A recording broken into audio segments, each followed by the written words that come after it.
10分钟之后，苏无忌已经换上了泳裤，坐在了泳池边，看着龙清河和夜莺落在这私家泳池中游着泳，白浪翻滚，煞是好看。龙清河穿着的是分体式泳装，洁白平坦的小腹暴露在外，肚脐小巧可爱，马甲线的弧度自然流畅，无比动人。嗨，你别光顾着看，下来啊！龙清河从水中站起来，抹了一把脸，把湿漉漉的头发拢到脑后，几道细细的水流顺着脖颈滑落，流过成熟的前胸曲线，又沿着马甲线流入泳衣与肌肤的交界处，令人遐想无限。龙清河的下半身泡在泳池里，透过光的折射，依稀可见动人的大白腿。可惜的是，苏无忌的脑门上有伤口，不能沾水，否则的话，他肯定得潜到水中一探究竟。这时候，夜莺落游了几个来回，也从泳池中站起来，抓着扶手走上池边，身上的水流从泳衣的最下端流下，从哗啦啦变得淅沥沥，看起来就像是……苏无忌别过脸去，把浴巾团成一团，压在了肚子上。多少得挡着一点。来，喝果汁。夜莺落递给苏无忌一杯果汁，随后在他身边的躺椅上坐下来。这个酒店里每一幢独栋别墅都是自带泳池的，非常私密，完全不会被窥视，所以苏无忌总觉得在这样的泳池里只游泳却不干别的，着实是有点浪费了。苏无忌一边看着龙清河游泳，一边和身边的夜莺落有一搭没一搭地聊着天。你接下来准备去哪里？苏无忌问道。环球旅行。夜莺落说道。反正手里也还有点钱，等全部花光了再回来赚。苏无忌问道。你父母呢？他们在南边做生意。夜莺落的眼光一闪，说道。生意做得很好，但是很早就分开了，各自都有了新的家庭。苏无忌点点头。尹轩会所是父母帮你开的吗？夜莺落点点头。父母各给了我一笔启动资金，但我在那之后也没有问他们开口要过钱。苏无忌。能不能打听一下你父母分别做什么生意啊？随后他补充了一句。放心，没有探寻你隐私的意思，就是想要对朋友多一点了解。聊聊这些也没什么的。夜莺落说道。父亲早年做土方生意，后来成了房地产开发商，做了几个楼盘，赚了不少钱，后面又结了2次婚，2个后妈都是售楼小姐。我妈是开设计公司的，专门给一些大型房地产项目做设计，但是这2年行情不好，不断的收缩规模。苏无忌点点头，也没有再问得更仔细一些。这时候夜莺落的肚子响了2声，他有点尴尬。中午没吃饭，我肚子有点饿了，先去洗澡，然后咱们就在这酒店里吃点东西吧。苏无忌说道。你先去洗啊。夜莺落站起身，朝着浴室走去。苏无忌的目光落在他那成熟风韵的背影上，目光微闪，不知道在想些什么。龙清河走到苏无忌的身边，单手在他的肩膀上打了一下。怎么盯着我们家璎珞一直看？是觉得人家能生儿子的吗？苏无忌转头，一片白光映入眼帘。他笑道。在这一点上，她肯定不如传说中的俏俏姐。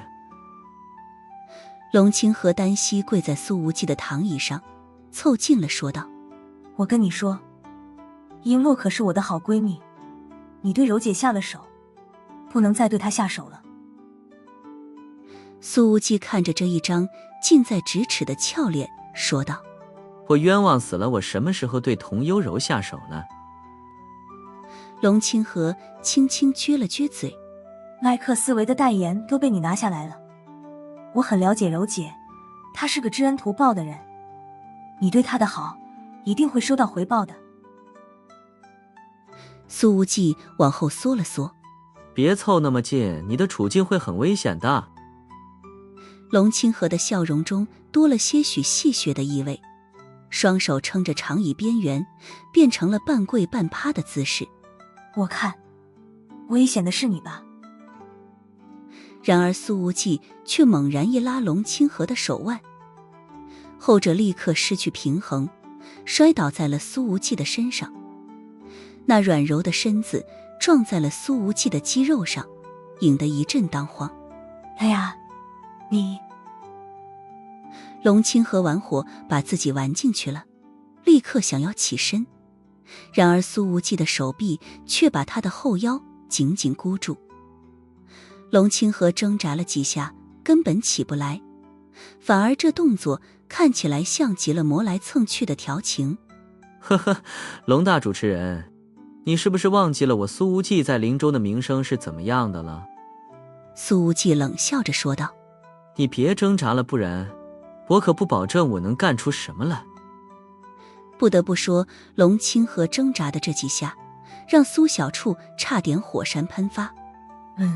我不动了。龙清河低头说道。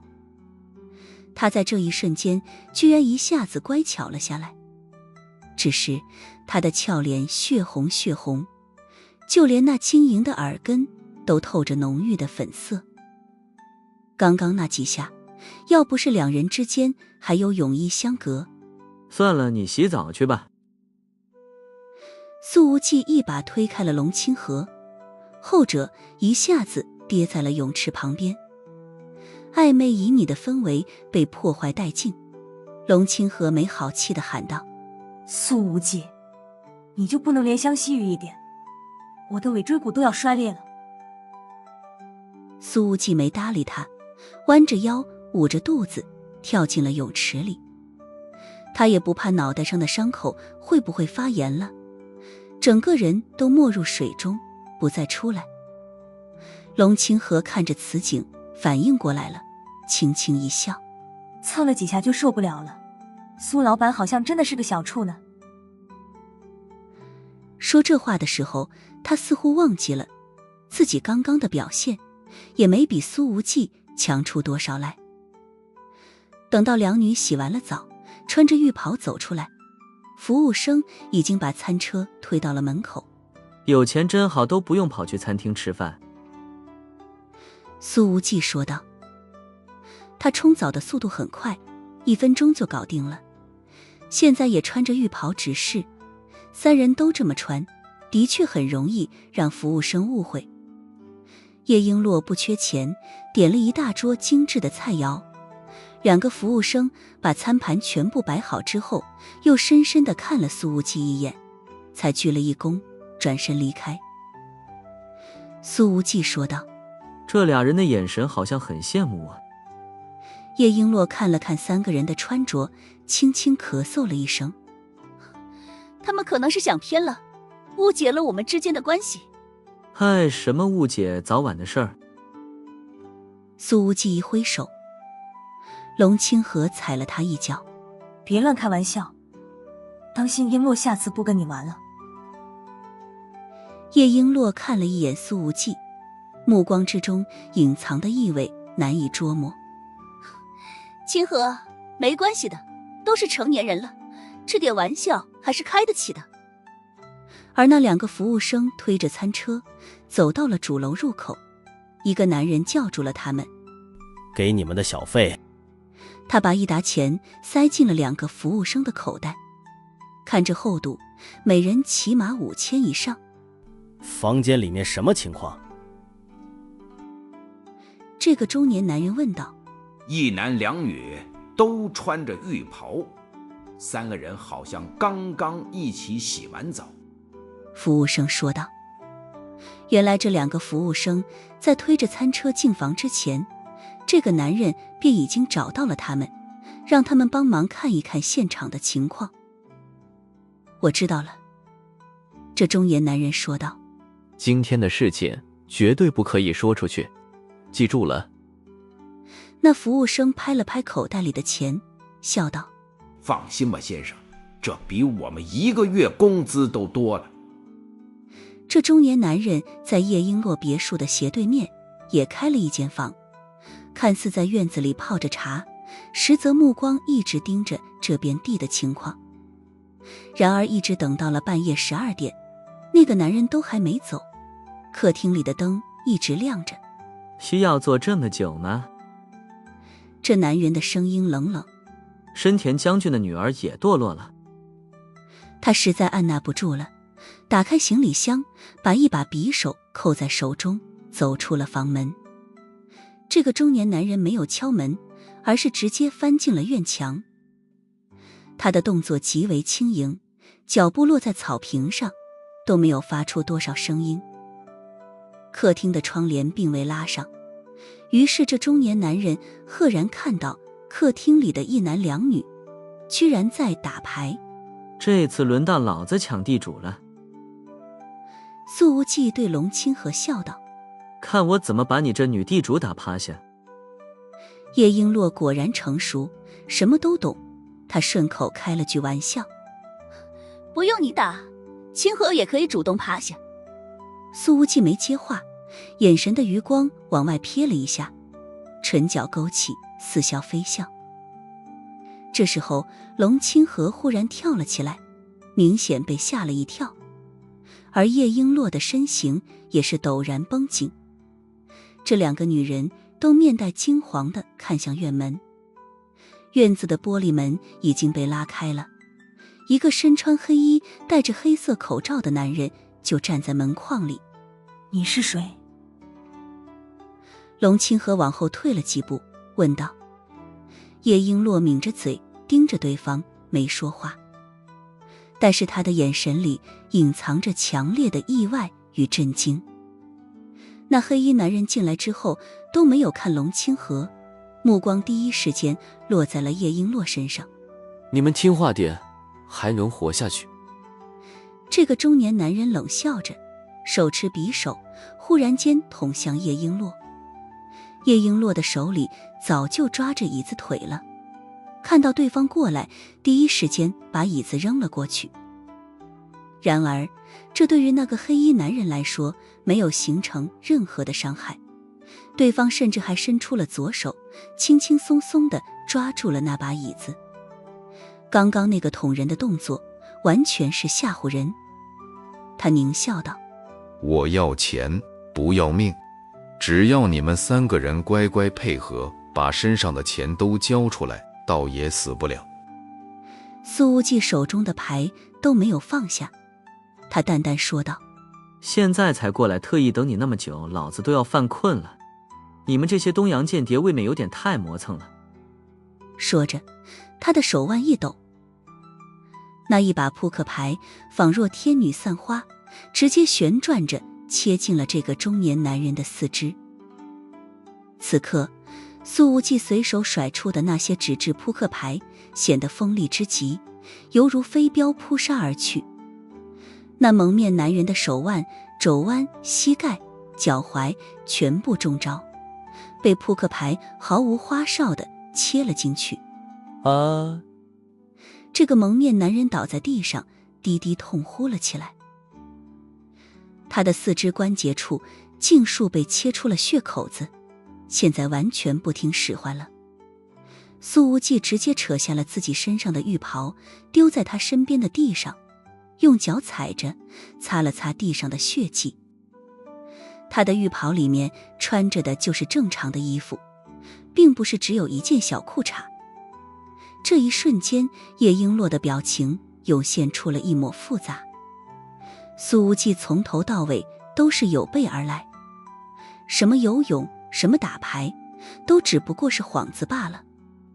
此刻的叶璎珞并不确定，苏无忌是不是已经开始怀疑自己了。龙清河倒是已经不复之前的惊慌了，他一开始的确是被突然出现的蒙面人吓了一跳，但现在已经缓过来了。每次和苏无忌见面都得遇到点危险，龙清河已经彻底适应这种场面了。你的实力太菜了，肯定不是杀手。可按理说，你们东阳也该派人来暗杀我了。苏无忌弯下腰，单膝压在这蒙面男人的后背上，拍了拍这家伙的脸，随后一把扯掉了他脸上的口罩。给老子说实话，你这个东洋间谍来到这儿做什么？那中年男人倒在地上，口中不断地痛哼着。你在胡说什么？什么东洋间谍我听不懂，我真的只是想要点钱罢了。这华夏语好像还挺标准的。苏无忌嘲讽一笑，还想要伪装成抢劫的，不到黄河不死心吗？他打开了手机，发了一条消息。睡了没？江晚星正躺在床上翻来覆去，收到了苏无忌的消息之后，心情立刻变得无限好。他咬着嘴唇想了想，心中明显进行了一番斗争，随后把大白腿伸出被子翘得老高，换不同的角度连续拍了好几张照片。随后江少校装作很轻松地回复：怎么又想看姐姐的腿了？先看看你的。然而江晚星却收到了一张陌生中年男人的照片，苏无忌还配了一行字：帮我查查这个人。浪费感情。江晚星把自己的美腿照全部删了，然后把苏无忌发来的照片输入到某个 APP 里，比对了一下，便把结果发给了他，还没好气的在后面配了一行字：四季酒店。苏无忌收到信息，直接念了出来：金代大志，42岁，目前就职于临江大学外国语学院，是负责教授东洋语的讲师。你这个时间点找我，是不是又在英雄救美了？我还以为你是要看我的腿呢，哼，天天想着雨露均沾的渣男。房间里另外3个人一起抬头，目光疑惑地看着苏无忌。后者这才反应过来，有点尴尬地说道：这后半季不是……这江晚星在搞什么？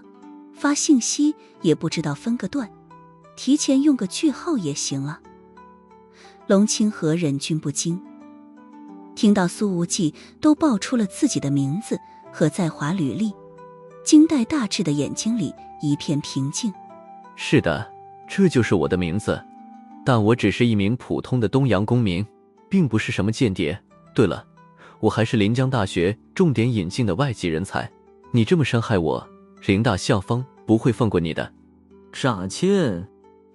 苏无忌蹲在金代大志的对面，反手一甩，啪！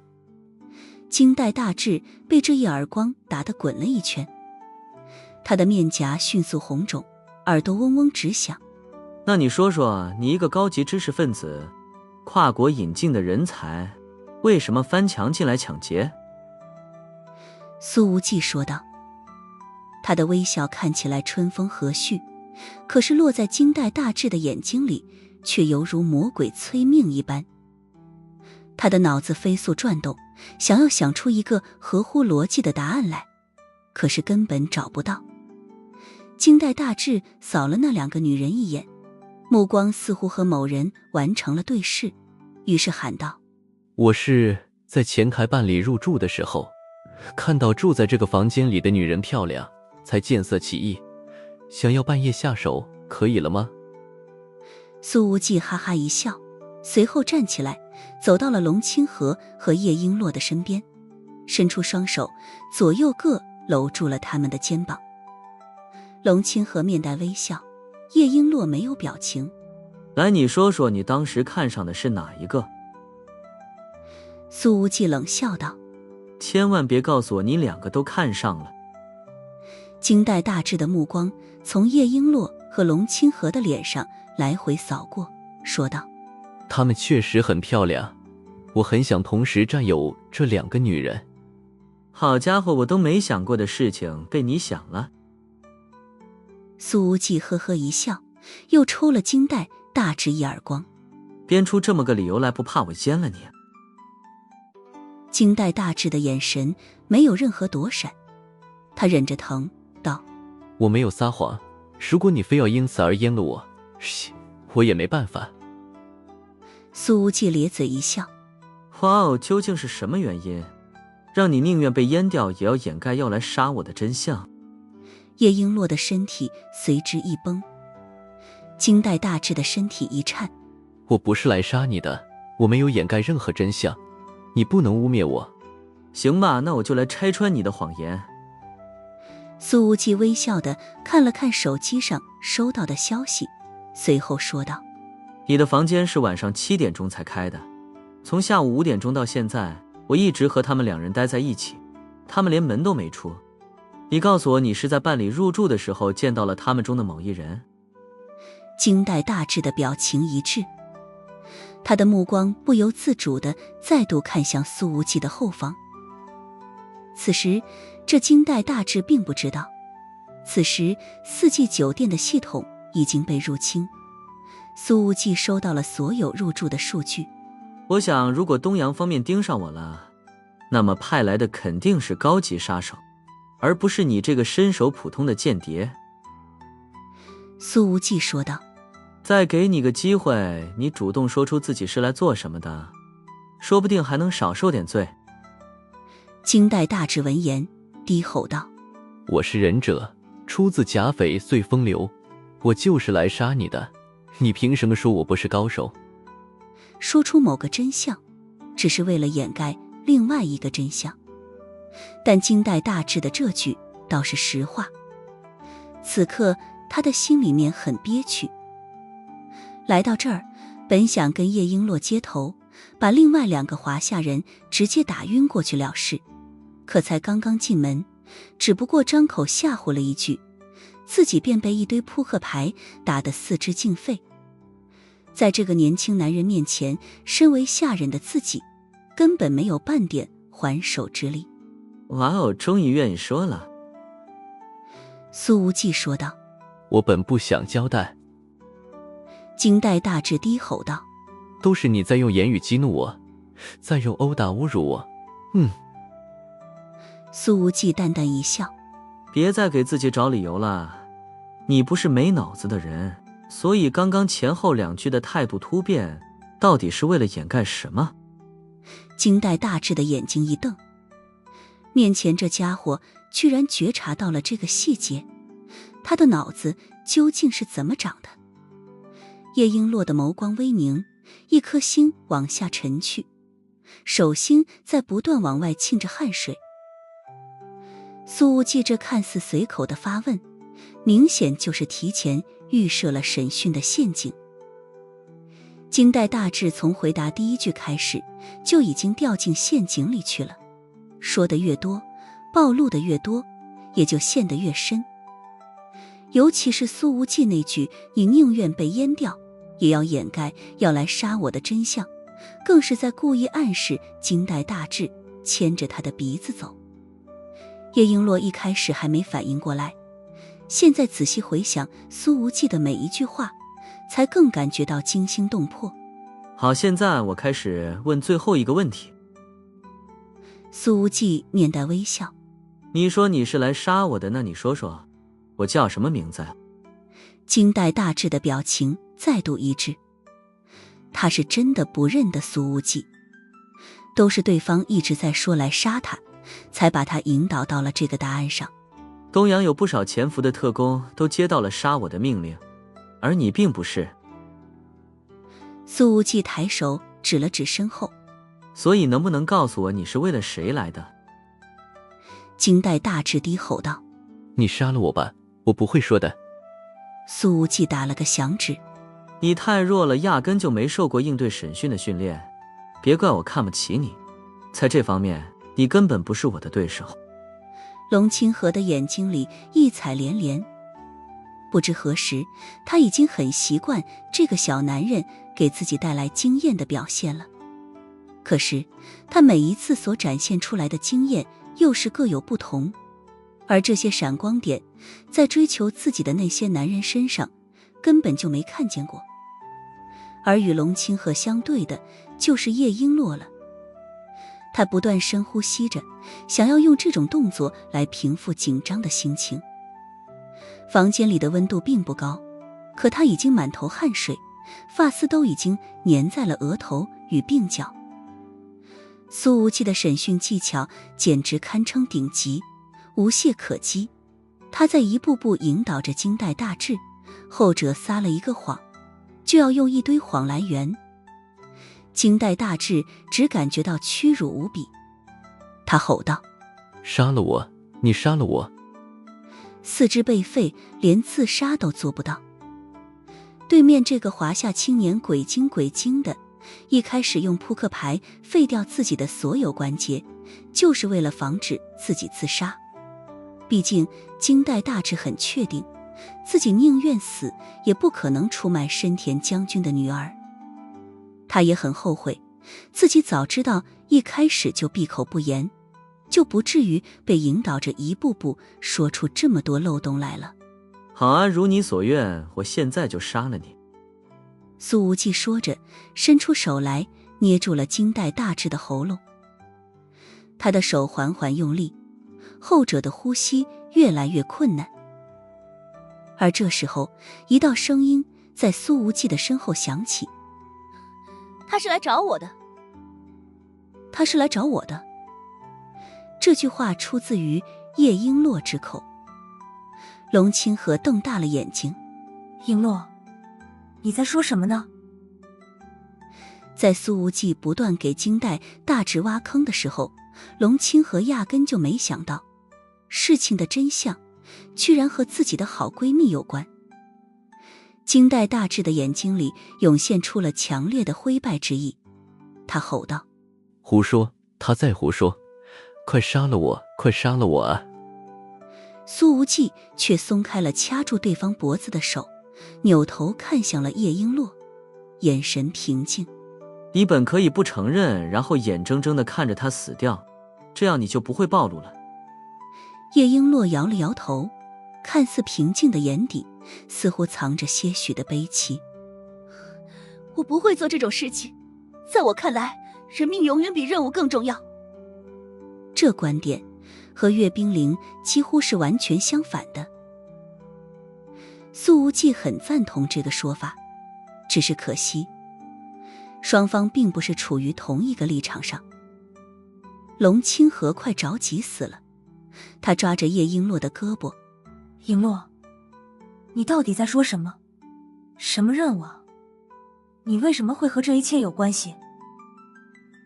叶璎珞微微摇了摇头，没有出声，眼睛里浮现出了强烈的复杂与纠结。苏无忌的目光在两个女人的身上逡巡了一下，随后说道：我想不管叶璎珞的真实身份是什么，应该都不影响你们之间的闺蜜感情，但有些事情终究要交代清楚才好。叶璎珞重重点头，随后说道：谢谢。他转过身看着龙清河，眼睛里的泪珠扑簌扑簌地落下。清河，我希望你能忘记今天发生的事情，这一切都和你没有任何的关系。龙清河摇了摇头，难过之情完全无法掩饰。璎珞，我又怎么能当作什么都没发生呢？这些年来，我对你的闺蜜感情可不是假的。叶璎珞握住了龙清河的手，眼睛里面在闪动着晶莹的光芒。她红唇翕动，轻声说道：我对你的情感，是我在华夏最真的东西。顿了顿，她补充了一句：除此之外，都是假的。都是假的。你说什么？龙清河的身体巨震，他仍旧无法相信眼前的事实，他的眼泪也流出来了。都是假的？怎么可能都是假的？叶璎珞，你到底在说什么啊？叶璎珞深吸了一口气，已经变得泪眼婆娑。我的名字、身份、家庭背景、父母信息、成长经历全都是假的。金代大智吼道：不要相信他，他在胡说，这一切都是我。然而他的话还没说完，苏无忌便一记手刀重重切在了他的颈后，惊带大智旋即昏死过去。苏无忌轻轻拍了一下龙清河的肩膀，你可以放心了，叶璎珞现在所说的话应该是真的。龙清河抹了一把眼泪，问道：那你的真名叫什么？如果面对华夏的安全部门，或许叶璎珞还不会这么顺利地开口，但面对被自己欺骗了的好闺蜜，她不可能再有任何的隐藏。叶璎珞轻声说道：我的真名叫深田璎珞，是东洋军部上将深田雄武的女儿，确切地说是养女。后接暗回。苏无忌倒吸一口凉气，即便他对叶璎珞的东洋间谍身份有过猜测，但也没想到对方的真实家世在东洋居然显赫至此。龙清河极度意外。深田雄武，我听说过这个名字，经常出现在晚间新闻里。叶璎珞握着龙清河的手：清河，我是真的不想骗你，但没办法，我来到华夏就是有任务在身的。苏无忌眯着眼睛冷笑着。所以深田雄武对自己的子女还真是够狼性的，居然愿意把女儿派到这么危险的地方。是养女。叶璎珞纠正道。龙清河有许多问题想问，却不知道该从何问起。他想了想，才上前一步，轻轻抱了叶璎珞一下。这个动作让叶璎珞瞬间泪如雨下。璎珞，我相信你对我的情感都是真的。龙清河说道。我也一样。叶璎珞重重点头。我和你永远都是好姐妹。不。龙清河也泪眼婆娑，他咬了咬嘴唇。你我之间到此为止了。到此为止。什么？叶璎珞的身体狠狠一颤。我是华夏人，我可以和东洋人做朋友，但间谍不行。龙清河摇了摇头，语气坚定地说道：这个立场我不可能无视。说着，他松开了叶璎珞，往后退了一步。叶璎珞的身形晃了晃，差点跌坐在地上。龙清河拿出了手机，当着叶璎珞的面把她的联系方式全部删除。关于今天所发生的事情，我不会说一个字的。再见，叶璎珞。说着，他拿起包包，转身走出了房间，坐进了车子里。在按下启动键的一刹那，龙清河泪如雨下。而房间里，叶璎珞捂着脸，哭得不能自已。从小到大，她从来没有这么悲伤过。苏无忌坐在沙发上，足足5分钟都没说话。他低头翻看着手机，似乎是留时间给叶璎珞调整情绪。5分钟后，叶璎珞去洗了一把脸，重新走到客厅，双眼红肿地坐在了苏无忌的对面。苏无忌没什么表情，淡淡说道：你们俩的关系不可能回到以前了，作为一名间谍投入真感情是很不专业的行为。叶璎珞自嘲地笑了笑：我从来就不是专业的间谍，我更不想当间谍，可是我的养父坚持这么做，我无法违背。苏无忌点点头，又问道：所以当时在东环山武巷，你被铃木永泰挟持，是唱了一出双簧，想要借此把我引出来？叶璎珞摇了摇头：并不是，我是真的被铃木永泰挟持。他是个为了达成目标不择手段的人，他觉察到我认得你，想要用我来调你出来。这倒是实话，刚刚的那个问题也是我对你的试探。苏无忌笑了一下：你现在的配合度很高，希望可以一直保持。试探？你为什么不认为我在撒谎？叶璎珞说道。他发现苏无忌的表情似乎都明显缓和了一些。苏无忌晃了晃自己的手机，说道：那台被岳冰凌开下山崖的车子是有行车记录仪的，不过摔得七零八落。内存卡虽然早就找到，但是也被挤压变形，恢复数据花了一点时间，今天才搞定。叶璎珞明显有点意外，她完全没想起来这一点。顿了顿，苏无忌说道：而就在几分钟前，内存卡里的相关音频才发到了我的手机上。随后他按下了播放键，铃木永泰与叶璎珞的对话声便传了出来。璎珞小姐，你认识这个苏无忌？不认得。不，你认得。我是整个东洋对微表情研究最深的专家，你骗不了我的。我真不认识，铃木次长不过刚刚说了一场而已。你不仅认识苏无忌，你还为他撒了谎，这就更说明你们之间关系非同一般。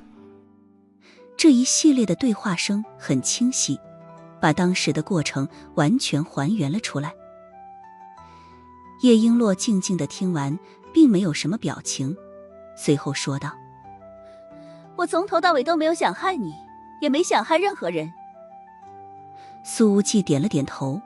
这也是我们现在还能和和气气说话的主要原因。叶璎珞说道：深田雄武和铃木永泰并不是一个派系的，但我没想到他竟然会对我下手。如果早预料到这一点，我肯定不会送他去东环山武校。苏无忌直视着叶璎珞的双眼。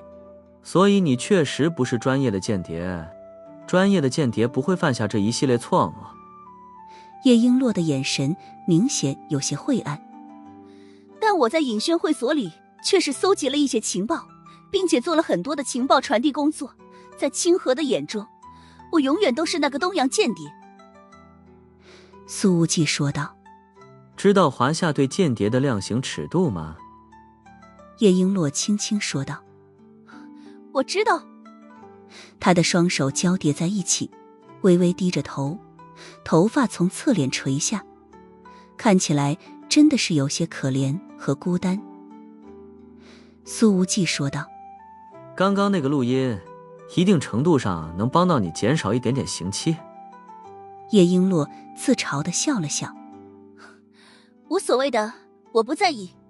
你有什么问题想要问我的吗？苏无忌没什么表情，声音也是淡淡的。如果没有的话，我就通知国安前来带人了。叶璎珞也深深地看了苏无忌一眼。你是怎么想到设下今天这个局的？我到底哪里暴露了？他想不出答案。苏无忌笑了一下。路易斯安那州立大学枪击案。在昨天睡前，他把认识叶璎珞以来所经历的所有事情全部复盘了一遍，才找出了些许的蛛丝马迹。之前在影轩会所遭受攻击的时候，叶璎珞表现得太冷静了，苏无忌当时就觉得有哪里不对劲。如果不是经过很严格的军事训练，怎么能做到这般程度？叶璎珞说道：我确实是那场校园枪击案的亲历者，这并没有说谎。苏无忌摇了摇头。但你掩盖了部分真相，被你掩盖的部分是你来说还是我来说？叶璎珞伸手揉了揉心口，显得有些疲惫。你来说吧。苏无忌说道：当时你确实经历了枪击案，也确实被那2个反社会分子用枪指着脑袋，但他们都在你的手下受了重伤。他打开手机，调出了一个新闻，而这个新闻的标题是神秘亚裔学生校园枪击案终结者。你还是个无名英雄。苏无忌说道。叶璎珞看着那新闻有点意外，随后自嘲地笑了笑，没有否认。我当时只是被迫自卫反击而已。苏无忌说道。这新闻本来是发表在《纽约时报》头版的，但还没来得及大规模印刷便被撤下了版面，而新闻也立刻重写。枪击案的功臣被归到了当地警察的身上。如果我没猜错的话，这是你那位养父的力量。叶璎珞深吸了一口气，深深地看了一眼面前的青年。你太可怕了。我并不认为这是夸奖。苏无忌微笑着说道。在国安来到这里之前，有没有兴趣和我做一点有意思的事情？好。叶璎珞毫不犹豫地答应了下来。他站起身，手在腰间一拉，腰带被解开，浴袍也随之滑落在了地上。看到叶璎珞脱掉了浴袍，苏无忌明显愣了一下。你这是在干什么？平时的叶璎珞几乎不施粉黛，但仍旧拥有很强烈的明艳感。但此刻她只穿着贴身的衣服，大片的白皙暴露在外，起伏的曲线，丰韵的身材，把那种明艳的感觉又放大了好几倍。叶璎珞说道。不是你说的吗？要做一点有意思的事情。如果这件事情是和你做，我并不反感。此刻他面无表情，眼睛里也是一片平静，似乎是已经认了命。苏无忌看到了这样的表情，立刻便意识到自己哪怕对叶璎珞予取予求，甚至是提出一些很变态的要求，对方也不可能拒绝。这种失去希望的眼神看起来确实让人想要垂怜，但苏无忌并没有任何同情。间谍之路本就是九死一生，从叶璎珞选择潜伏华夏的第一天开始，就应该想到自己会有这个结果。其实也幸亏叶璎珞是深田雄武的女儿，不然的话，以她的姿色，东洋方面说不定要利用这美妙的身体来大做文章。一旦叶璎珞真的对华夏的目标人物用上美人计，那有多少人能抵抗得住，还是个未知数。起码苏小处对自己的定力都没有太大的信心。如果不是有着南海手记的限制，自己怕是都不知道沦陷在多少处又温又润的桃花源里了。而眼前的叶璎珞浑身上下都散发着成熟的味道，一看就是那种天街小雨润如酥的体质。苏无忌上下欣赏了面前的美人儿，足足1分钟，才说道：把衣服穿上，我说的不是这个意思。叶璎珞说道。好。答应了一声之后，她仍旧面无表情地捡起浴袍穿上了。只是这个弯腰的动作所形成的那种沉甸甸的下坠感，清晰地映入了苏无忌的眼帘。苏无忌也站了起来，他说道：其实我现在还没有通知国安，我也可以放你回东洋，让你免除牢狱之灾。叶璎珞淡淡地看了看他。你救过我的命，我欠你1条命，你的要求我会尽量做到，除了双面间谍。显然他猜到苏无忌要让他做什么了，刚刚的后半句话已经相当于拒绝了。你似乎并不喜欢深田雄武，也不喜欢给东洋的情报部门做事。苏无忌说道。既然如此，为什么拒绝我的要求？我可以对你付出我的身体，也可以在华夏锒铛入狱，但我不会作为你的线人重新潜伏东洋。叶璎珞的声音明显很坚定。我的身体里虽然没有流着深田家族的血，但深田雄武是我的养父，虽然我不认同他的教育理念，但他对我是有着实实在在的养育之恩，我不想做出忘恩负义的事情。苏无忌站在他的对面，直视着那双清澈透亮的眼睛。可你这样会很痛苦，所有的重量都由你来承担，深田雄武并不会为此而付出什么代价。这是我的选择，从被岳处长解救之后，我就一直有着不被暴露的侥幸心理，但或许我从那时候起就该对你坦白一切。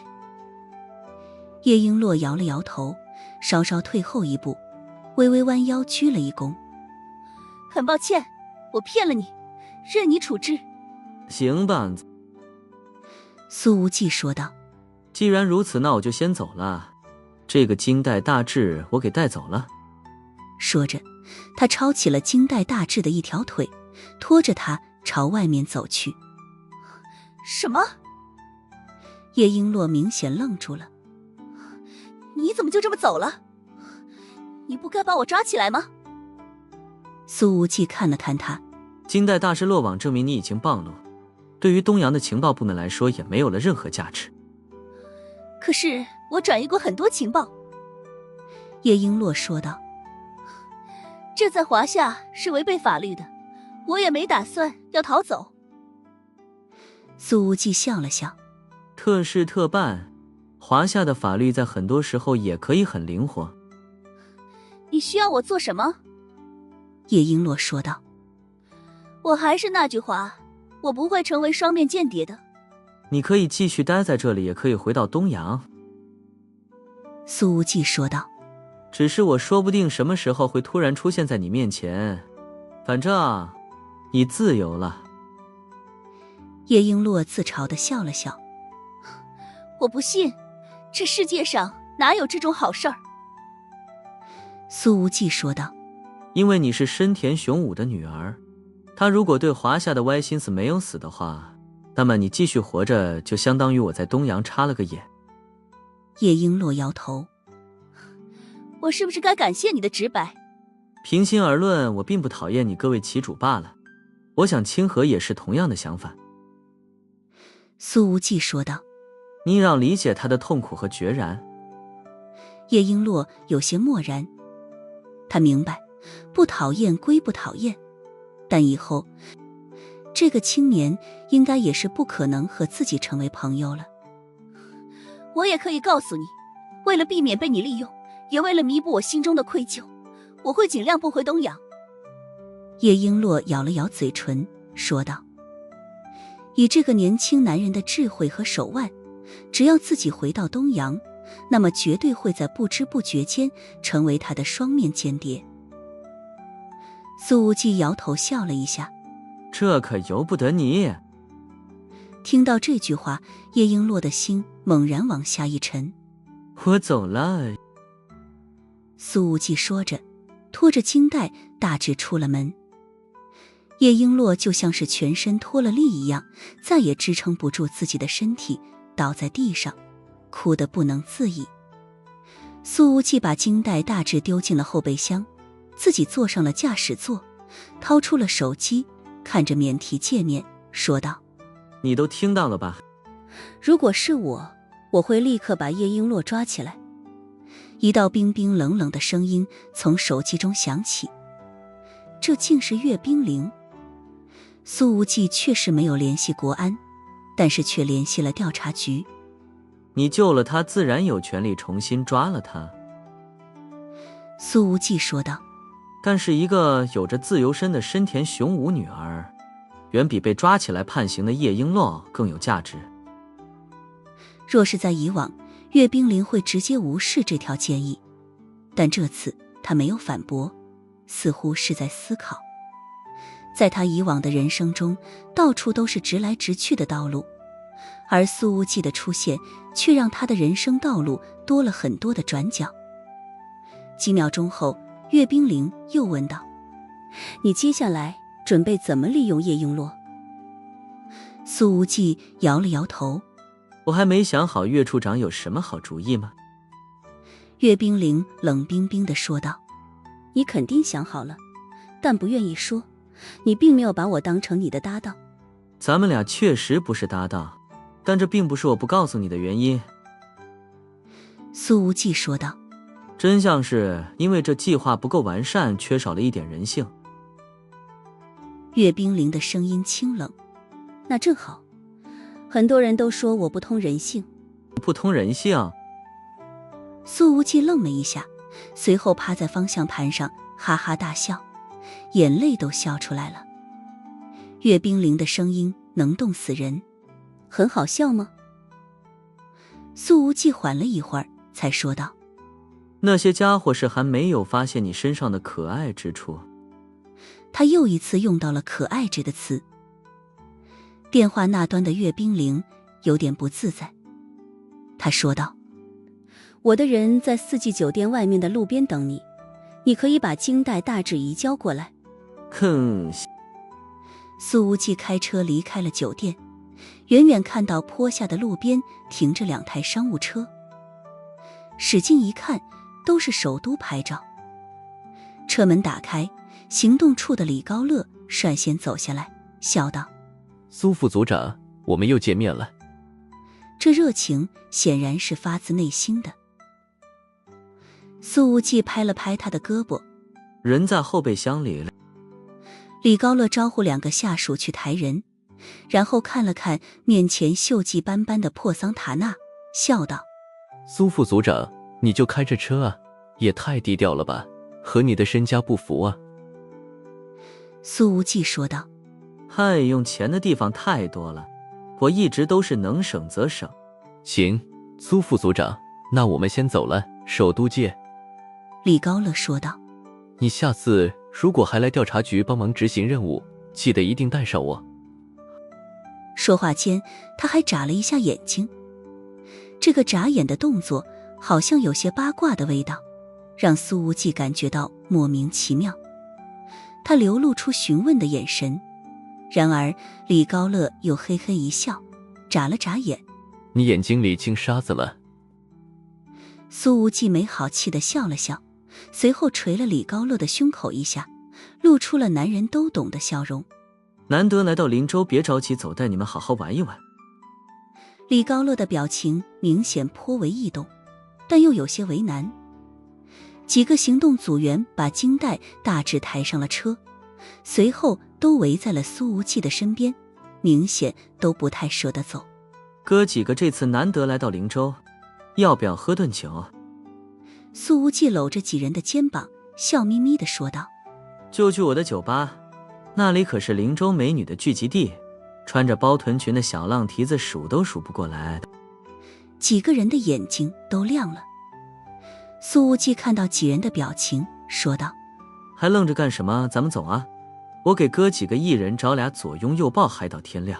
皇后酒吧的气氛不要太好。可是岳处长不会同意我们去的。李高乐说道。说话间，他还高频率地对苏无忌眨眼睛。听那女人的干嘛？她不解风情，更不懂男人。苏无忌看到李高乐不断地眨眼睛，嘿嘿一笑：哦，我明白了，难道你们是想去不正规的地方？他完全想岔了。不，没有。几个人连连摆手，拼命摇头。嘿，别假正经了，大家都是男人，谁不知道谁啊？苏无忌压低了声音，笑着说道：其实我那个厂子还算比较正规，可灵州那么多不正规的地方，我都能帮你们打听到。你们想要纯绿、半绿还是纯黄，都能找得到。听到这儿，明显有人在不自觉地咽口水。苏无忌继续说道：别管是92还是95，甚至是98，想加多少号汽油都可以。一时间，调查局行动处的几位骨干成员被苏无忌几句话搞得人心惶惶。苏无忌又咳嗽了2声，补充道：当然违法的事情不建议你们干，如果真干了，记得用现金结账。要不等我们下次再来。下次，不然回去迟到了，岳处长会不高兴的。李高乐很是为难地说道：嗨，你怕那个女人干什么？她懂个屁。苏无忌说道：你们在灵州嗨，她远在首都也不知道啊。不，苏副组长，我们下次再来灵州，下次一定。李高乐抹了一把头上的汗，连忙钻进了车厢。其余几人也跟苏无忌挥手告别，还说道：苏副组长，我们等改天没有任务了，就去你的酒吧喝酒唱歌，你记得帮我们找陪唱啊。苏无忌乐呵呵地挥手，下次早点来呀，肯定安排到位。这台车子开走了，可是另一台商务车却停在原地，始终没有启动。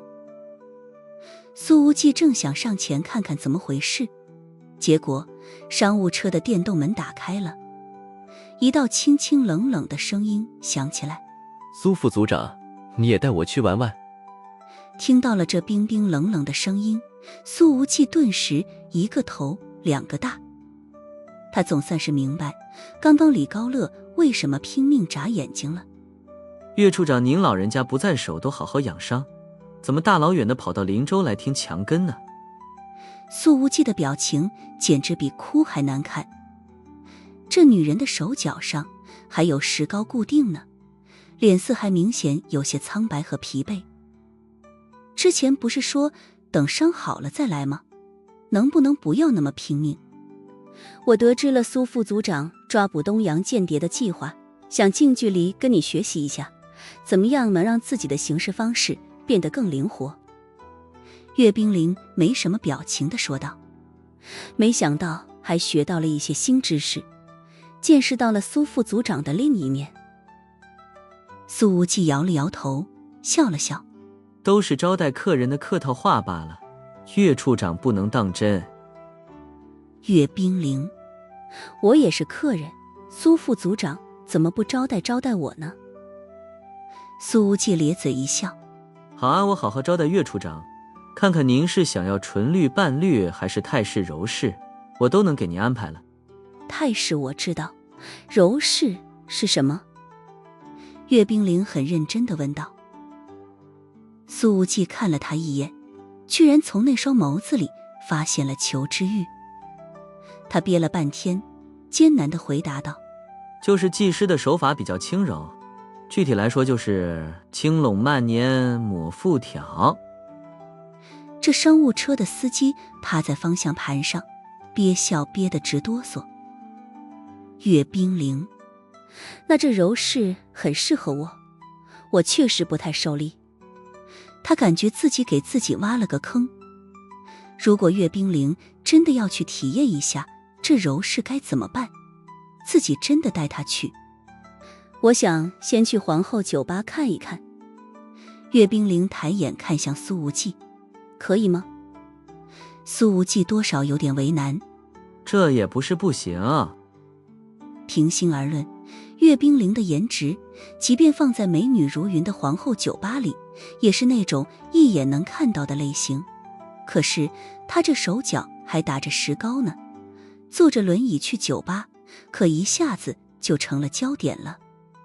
希望这女人身上的寒气不要影响自己的生意。岳冰凌对司机说道：小李，你去开苏副组长的车。苏无忌，那我呢？岳冰凌抬了抬下巴，示意了一下驾驶座。苏无忌，行吧，看你是客人，给你当一回司机。要是别的女人来，肯定没有这待遇。岳冰凌的俏脸上没什么表情。苏无忌发动车子说道：岳处长这次来什么时候走啊？明天？岳冰凌淡淡反问：你想让我明天就走？苏无忌，嗨，我这不是怕岳处长工作太忙，事情太多吗？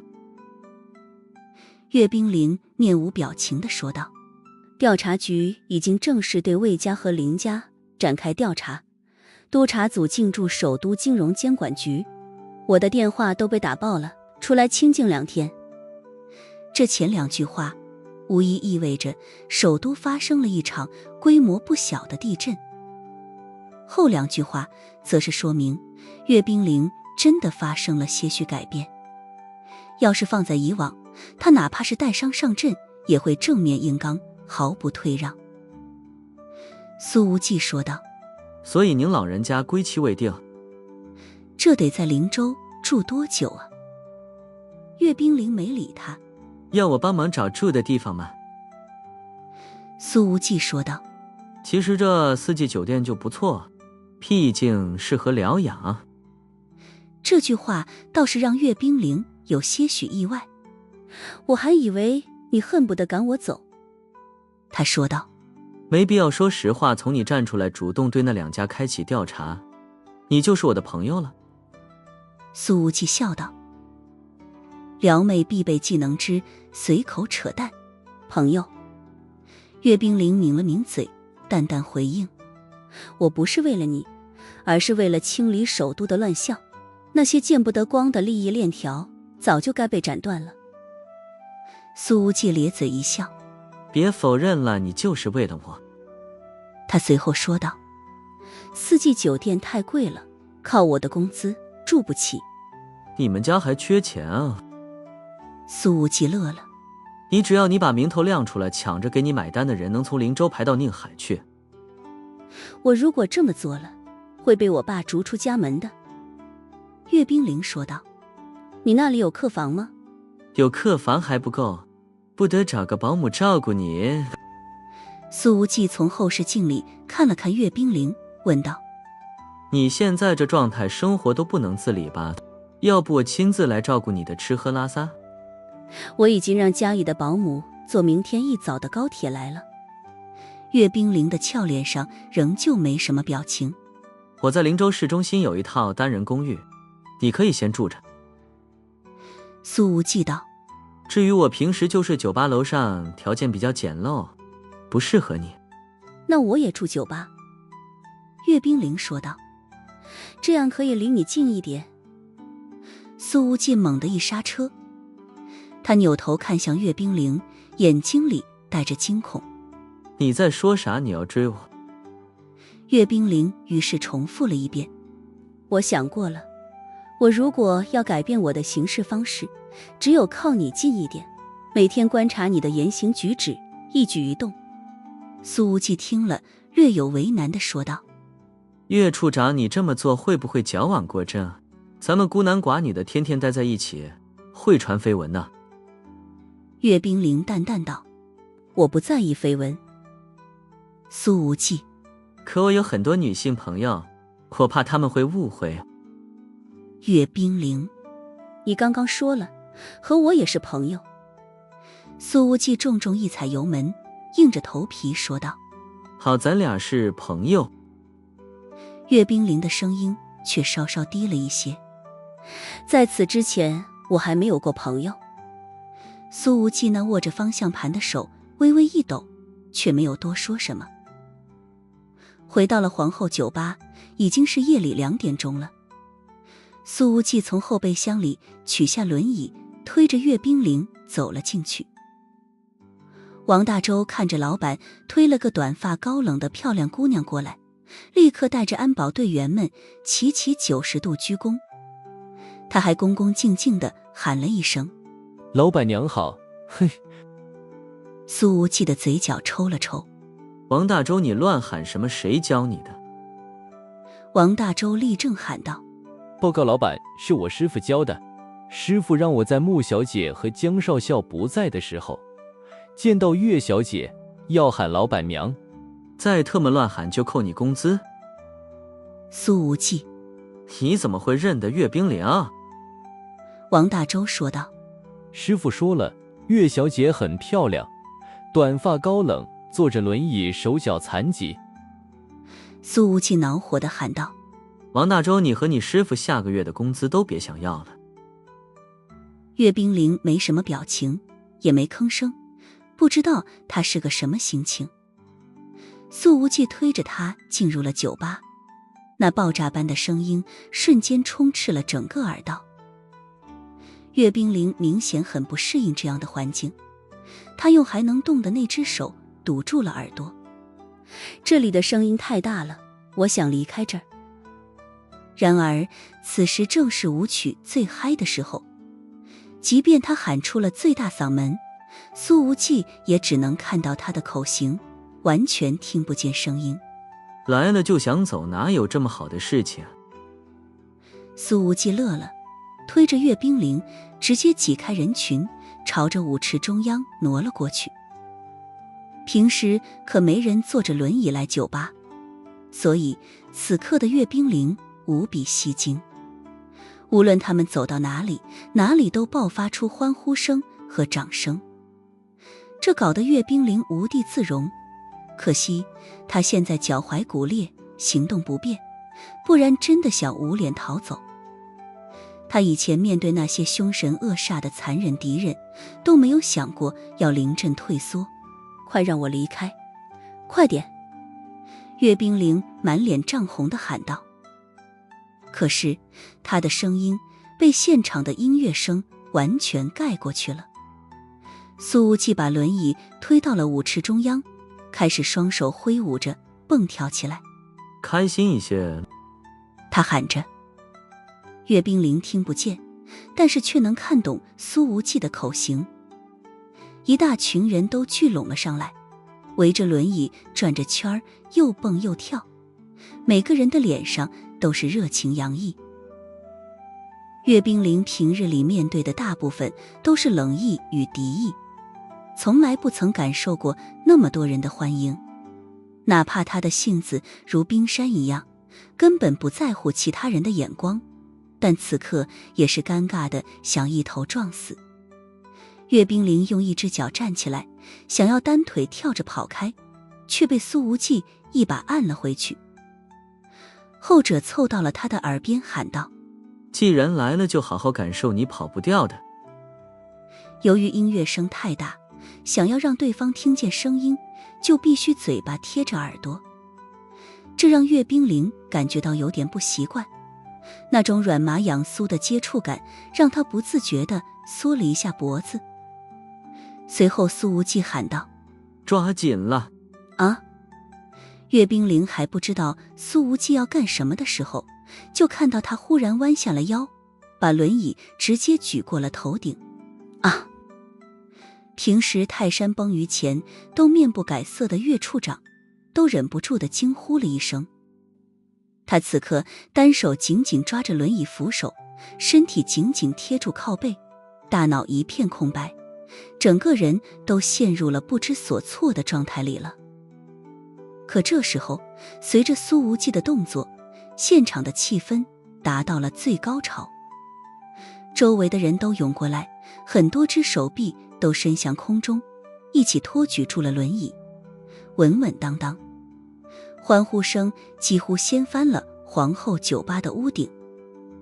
这一刻，岳冰凌他的视野瞬间被抬高，原本他只能看到人群的背影，此刻却能与舞台上的 DJ 对视，能看到整个皇后的绚烂灯光与欢腾人海。此时岳冰凌的内心受到了无法用语言来形容的触动。在以往，他从来都理解不了去酒吧的人，更理解不了这里面的男男女女为什么就能这么嗨，那些群魔乱舞只会让他感觉到鄙夷。